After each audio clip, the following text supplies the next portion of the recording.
एक और जो मोहन सरकार है वो बच्चों को शिक्षा देने के लिए कई योजनाएं निकाल रही है और बड़े बड़े दावे भी कर रही है, लेकिन हकीकत कुछ और ही बयां करती है। हमारे गांव के बच्चों के साथ खिलवाड़ हो रहा है। अब भवन में इकट्ठे करके रखे इनको ढोर बकरी जैसे, आगे पढ़ाई कैसे पाएंगे।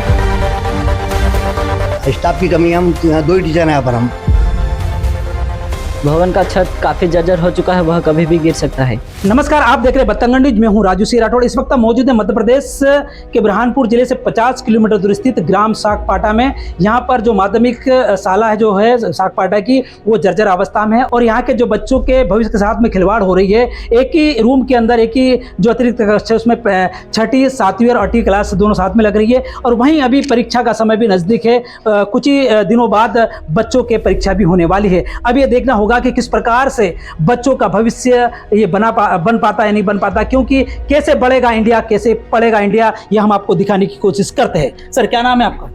मेरा नाम जगदीश करास है, जय जिला उपाध्यक्ष मेरा ये गृह गांव है। पर हमने भी कलेक्टर ऑफिस में कई बार निवेदन दिए, स्कूल नए निर्माण किया जाए, क्योंकि हमारे गांव के बच्चों के साथ खिलवाड़ हो रहा है।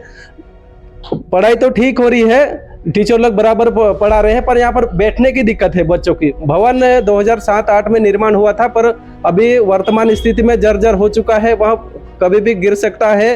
तो हम शासन प्रशासन से यही मांग करते हैं कि पुराना भवन तोड़ के नया भवन निर्माण किया जाए। क्या नाम है आपका? मेरा नाम प्रताप है, मैं रावत हूँ। मेरा लड़का यहाँ योहन नाम का वो पढ़ता है। वो तीनों क्लास इकट्ठे बैठे रहते हैं यहाँ पे, और एक को पढ़ाए तो उनको ध्यान भटक जाता है। वो कैसे पढ़ेंगे? आने वाले समय में अभी परीक्षा चालू है, वो परीक्षा दिलाएंगे, परीक्षा में पास नहीं होंगे, और अलग अलग स्कूल रहती तो वो मन लगा के पढ़ते। अब भवन में इकट्ठे करके रखे इनको ढोर बकरी जैसे, आगे पढ़ाई कैसे पाएंगे। वो स्कूल देखो, स्कूल का छत ऊपर गिरने लग के हो गया है। हमने बोला इनका छत डालाओ, लेकिन कोई सुनवाई नहीं करता है। एक और जो मोहन सरकार है वो बच्चों को शिक्षा देने के लिए कई योजनाएं निकाल रही है और बड़े बड़े दावे भी कर रही है, लेकिन हकीकत कुछ और ही बयां करती है। सर, बताइए कि जिस प्रकार से जो स्थानीय प्रशासन है, शासन है, ये बड़े बड़े दावे करती है कि यहाँ पर बच्चों को अच्छी शिक्षा दी जा रही है, अच्छे भवन में बैठाया जा रहा है और पूर्ण रूप से सुविधा दी है, लेकिन सुविधा के नाम पर यहाँ तो कुछ जीरो दिख रहा है। क्या है पूरा मामला? शासन तो हम यही मांग करेंगे, पुराना भवन है उसको जल्दी से बनाया जाए। नए भवन में क्या हमें पढ़ाने के अंदर एक कक्षा में 3 क्लास लग रही है, उसमें हमें कुछ समस्या आ रही है पढ़ाने की। हम चाहते हैं बच्चों को भविष्य उज्ज्वल हो, उसके लिए शासन को थोड़ा सा कदम उठाना चाहिए और नया भवन को जल्दी बनाना चाहिए। पुराना भवन गिराकर नया भवन जल्दी बनाए। सर, कितने बच्चे हैं यहाँ बच्चे 85। कौन कौन सी क्लास? यहाँ 6ठी 7वीं 8वीं 3 है। एक साथ बच्चों को किस प्रकार से पढ़ाई की जाए? पढ़ाई नहीं कर पाते, एक बच्चों पढ़ा दो बच्चों के भविष्य के साथ में खिलवाड़ हो रहा है। और यहाँ हमारे स्टाफ की कमी, हम यहाँ 2 ही टीचर हैं यहाँ पर। हम मतलब आपको खुद टीचर मान रहे हैं कि यहाँ पर बच्चों के भविष्य के साथ में खिलवाड़ हो रहा है, और एक हमारे साथ में और टीचर मौजूद, हम जानने की कोशिश करते हैं कि उनको पढ़ाई में किस प्रकार से बच्चों को पढ़ाने में दिक्कतें हो रही है। सर, क्या नाम है आपका? आनंद दांगोड़े। हम 2 क्लासों को एक साथ पढ़ा पाते हैं, फिर एक क्लास को कुछ तो कुछ कार्य देना पड़ता है जिससे वो बैठकर कार्य पूरा कर सके, क्योंकि तीनों क्लासें एक ही रूम में संचालित हो रही है। कहीं ना कहीं शिक्षा की बदहाली देखने में सामने आ रही है। हमारी तरफ से तो पूरी कोशिश है कि हम बच्चों को बेहतर शिक्षा दे सके, क्योंकि दोनों तरफ बोर्ड है तो क्लास में पढ़ाते तो है, लेकिन वो एक साथ तीनों क्लास से बैठी है तो एक क्लास को कोई ना कोई कार्य देना पड़ता है जिससे वो पूरा कर पाते हैं। शांतो, जो आपके बच्चे पढ़ते हैं उनको किस प्रकार के यहाँ पर पढ़ाई में दिक्कतें हो रही है? सर, बच्चे 6वीं 7वीं 8वीं क्लास के बच्चे यहाँ पर एक ही क्लास में पढ़ाई कर रहे, और ये बच्चे बोलते हैं जाके कि 6वीं 7वीं 8वीं वाले हम लोग कैसे पढ़ाई करेंगे। सर का कहना पड़ा है कि यहाँ पर जो स्कूल पुरानी है उसका छत टूटा हुआ है, नई स्कूल वहाँ पर बनने के लिए मांग कर रहे। कलेक्टर सर ने तो आदेश दे दिया है कि ये तोड़ने के लिए, टूटा भवन अभी तक टूटा नहीं। अब सर ये जानकारियाँ वो आगे वाले जो सरपंच सचिव जो भी है अधिकारी जो आए और करवाए, हम लोग तो बोल दिए बनाओ करके, बन नहीं पा रहे, नहीं बन पा रही। वहीं यहाँ के जो यहाँ पर जो बालक यहाँ पढ़ाई के लिए आते हैं उनसे जानने की कोशिश कर रहे हैं कि उनके जो पढ़ाई किस प्रकार से प्रभावित हो रही है और वो क्या उनकी क्या मांगे। क्या नाम बेटा? मेरा नाम मनीष रावत। क्या परेशानी? हम लोग कहना चाहते हैं कि हम लोग एक स्कूल में कक्षा 6वीं से 8वीं पढ़ते हैं।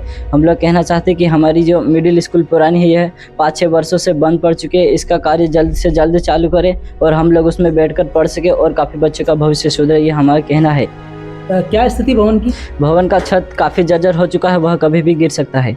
और क्या प्रशासन से मांग भी की है आप? यस सर, हम लोग मांग की है कि काफ़ी वर्षों से यह स्कूल बंद पड़ चुकी है, इसका कार्य जल्द से जल्द चालू करें। आप यहाँ पर कौन सी क्लास, कितनी क्लासें लगती है? यहाँ 6वीं 7वीं 8वीं तीनों क्लास लगती। एक ही भवन में? Yes sir. पढ़ाई में कहीं परेशानी? यस सर, परेशानी है।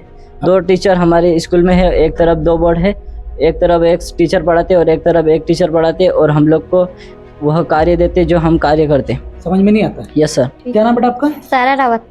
क्या परेशानी, किस प्रकार की दिक्कतें पैदा हो रही है आपको यहाँ पर? यहाँ दिक्कत हो रही कि मिडिल स्कूल जड है, हम 6वीं 7वीं 8वीं इकट्ठे बैठते तो पढ़ाई नहीं हो पाती।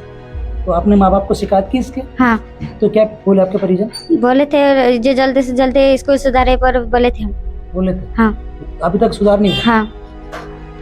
बच्चों के भविष्य के साथ में यहाँ पर खिलवाड़ होते साफ नजर आ रहा है। यहाँ पर एक ही भवन के अंदर 6वीं 7वीं और 8वीं क्लास यहाँ पर लगाई जा रही है और बच्चों के एग्जाम अभी सर पर है और 19 या 16 तारीख से बच्चों के परीक्षा अभी शुरू हो जाएंगे। अब ये बताएं कि कैसे पढ़ेंगे बच्चे और कैसे बढ़ेंगे बच्चे, क्योंकि यहाँ पर एक और जो प्रदेश की सरकार है और जो देश के प्रधानमंत्री है लाखों करोड़ रुपए खर्च कर बच्चों का भविष्य बनाने की कोशिश करते, लेकिन यहाँ पर हकीकत कुछ और ही बयां कर रही है। एक और शासन प्रशासन द्वारा निर्देशित किया जाता है कि जो जर्जर भवन से तोड़ दिया जाए, लेकिन 4 महीने से अधिक समय बीत चुका है, लेकिन अब तक भी भवन टूटा नहीं है और एक ही भवन के अंदर बच्चे पढ़ने को मजबूर है।